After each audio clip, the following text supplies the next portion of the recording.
أخاها تحرش بها ووالدها قضى عليها خنقا، وشاب سوري كان ينتظر الزواج منها.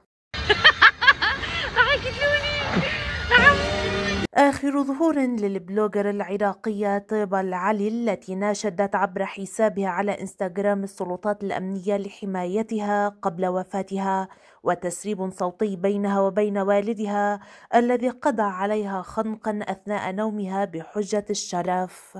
أنا غلط، أنا غلط، أنت صح. يلا أنا غلط، أنت صح.